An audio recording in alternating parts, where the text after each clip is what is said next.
Greetings, sun spotters, and it seems like the Supreme Court has done it again. What's in the news right now? 5 hours ago on Alternate, in a publication called The Conversation, the Supreme Court just expanded the Trump administration's powers again. And we barely notice. Why? Because we're distracted. Well, maybe one of the U.S. Supreme Court's most important and far-reaching rulings in decades dropped in late May 2025 in an order that probably didn't get a second or even first glance from most Americans. Once again, because we're distracted. But this not quite two-page ruling, as technical and procedural as they come, potentially rewrites a major principle of constitutional law and may restructure the operations of the federal government. Once again, blurring the lines of checks and balances. The case is dry in a way only lawyers can love, but its implications are enormous. And they're going to cite two cases that are critical for those checks and balances. But look who he goes after, right? This is a public mission, not a presidential whims. The dispute began when President Trump fired two Biden-era officials. Blame Biden-era, right? Gwen Wilcox, a member of the National Labor Relations Board, which is very critical, and Kathy Harris, a member of the Merit Systems Protection Board. Let's go down to what these things do. These are two of the independent agencies among many others that were established by Congress. Also, the Federal Reserve, which is a quasi-governmental entity, and it has to rest independent of the political sphere so it can judge objectively. You may or may not like it, but that type of check and balance is critical so you won't have the errors that you're finding now or those situations where people abuse and overextend their powers. All right? The National Transportation Safety Board is another one. And more than 50 other independent agencies established by who? Congress. Not the executive branch. Legislature. But let's move forward because many people in Congress abdicated their power to help the president carry out the law. Though technically located within the executive branch, independent agencies are designed to serve the public at large rather than the president. It's supposed to be an interdependent relationship, but now these things are severed. To ensure these agencies are devoted to their public mission, not to the will or whims of a president, congressional statutes generally permit the president to remove leaders of these agencies only for good cause. Very key. Malfeasance in office, neglect of duty, or inefficiency. You've been hearing those terms. Waste, fraud, abuse, it is like it's like a step. I ain't going to say what step. I'm not going to say what type of step, but it's a tagline, okay? Just to label a group, an interest, or an attitude that is not in line with the present dominant political structure. That's all I'm going to say. Other executive branches, agencies such as the FBI, Food and Drug Administration, and Department of Homeland Security are entirely under president command. Duly noted. If he wants their leaders out they go. But independent agencies in existence since the late 19th century are to carry out congressional policy free from the president's purview and political pressure. And everybody has been in line with that check and balance.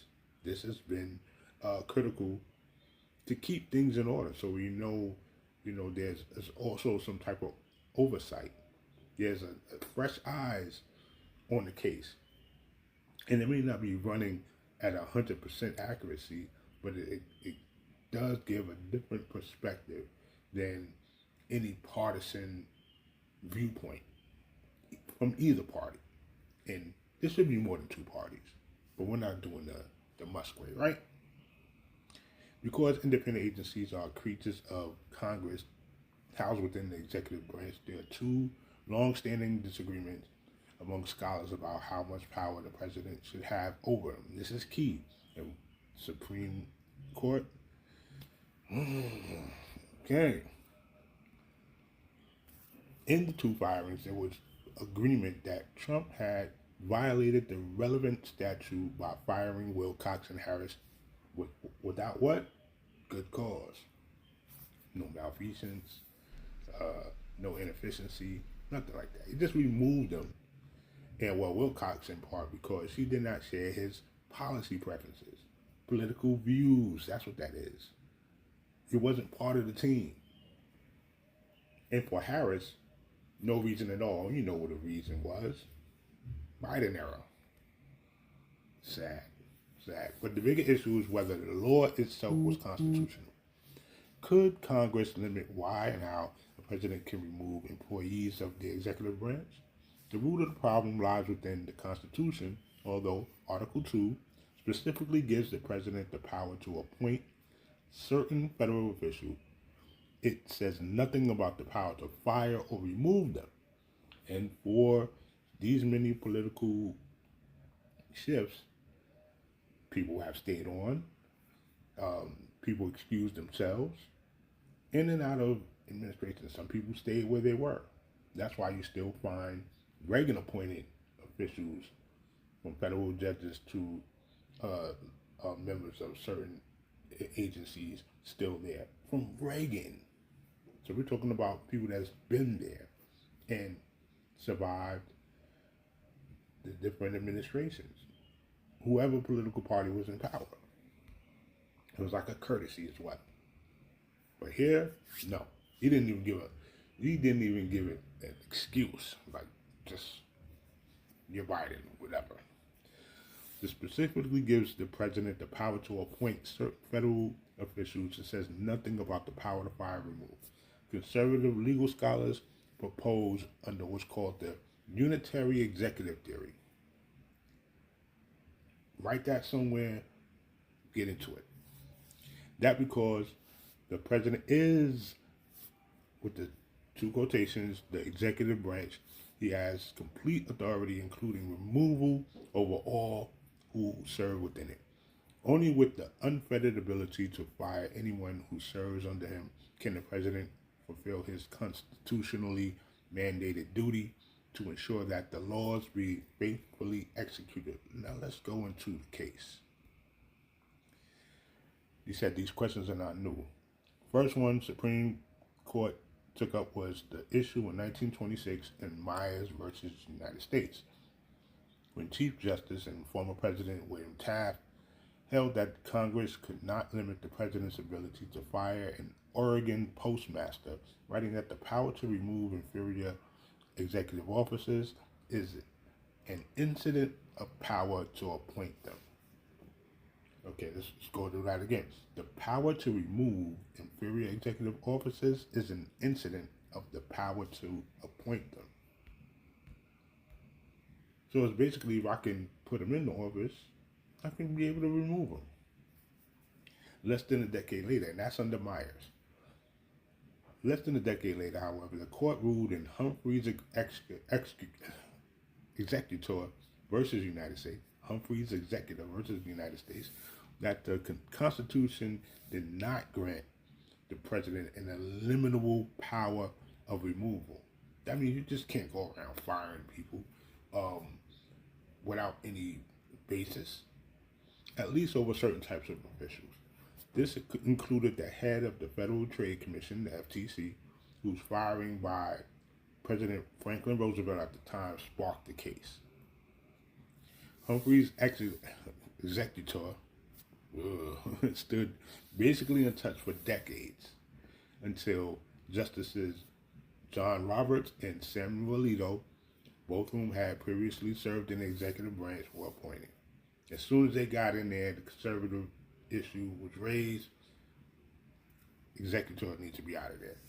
With now a solid conservative majority, the Supreme Court invalidated restrictions on the president's ability to remove members of the Public Company Accounting Oversight Board in 2009. That means oversight? What oversight? 2 years after the arrival of fellow executive branch alumnus, now you see the line, Kavanaugh in 2018, the court struck down the good cause removal restriction for the head of the Consumer Financial Protection Bureau. The Consumer Financial Protection Bureau. So that means what?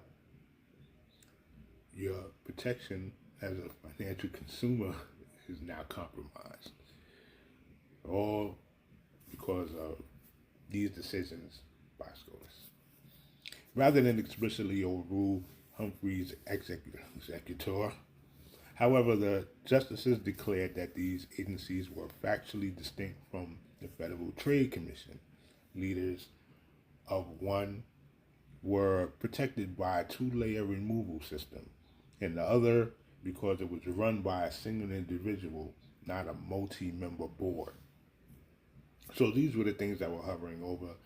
The justices ruled that, it doesn't have to be a good cause anymore to remove them. It basically can, do whatever. And one was protected by the two-layer removal system. That may have been the executive branch and somebody in Congress, or two members of the team. I don't know. They didn't say this specifically. And then one run by a single individual, not a multi-member board. So there's been some issues there.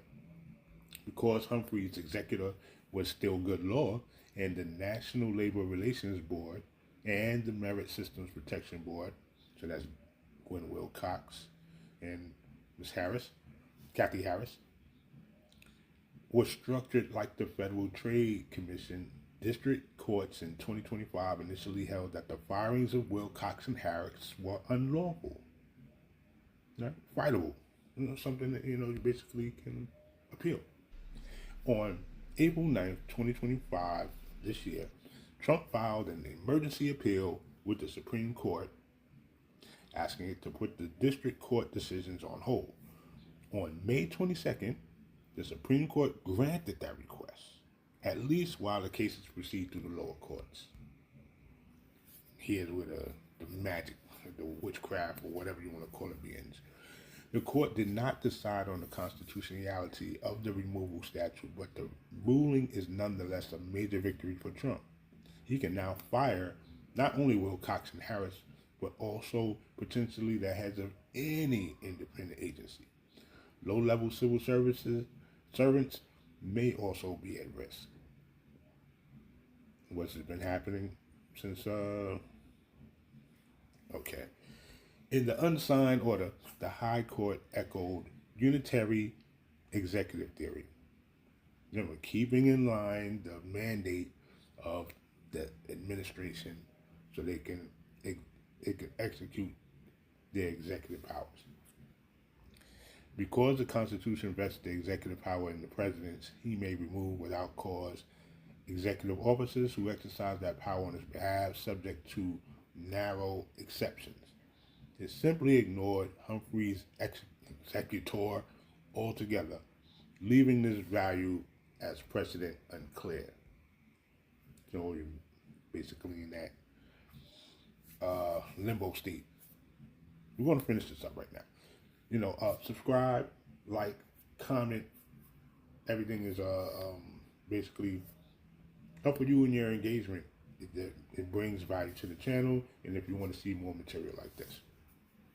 The Supreme Court also said that the holding did not apply to the Federal Reserve Board. That uniquely structured quasi-private entity, Federal Reserve, Jesse Powell, would remain free from executive control via removal. Who knows what's going to happen in the next 2 years when he leaves?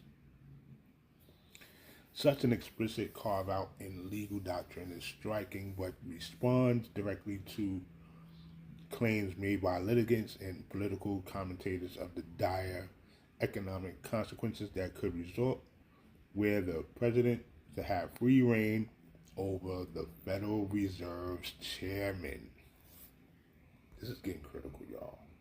I don't know if you know or feel that, but this is getting critical. And like I said, not to say that the system runs 100%. It doesn't.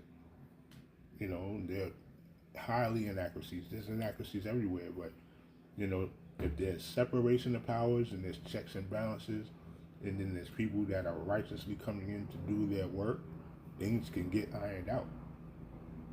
You know, you have to do away with corruption on all levels, not just the levels that people value or see. In dissent, Justice Elena Kagan blasted the majority for allowing the president to overrule Humphrey's executor by fiat. A result made even worse because the court had done so via the so-called shadow docket in the absence of full briefing or oral argument. Shadow docket, we're going to talk about shadow docket another time, right? So such short-circuiting of the usual libertative process is, she wrote, a wholly inappropriate way to make a massive change in the law.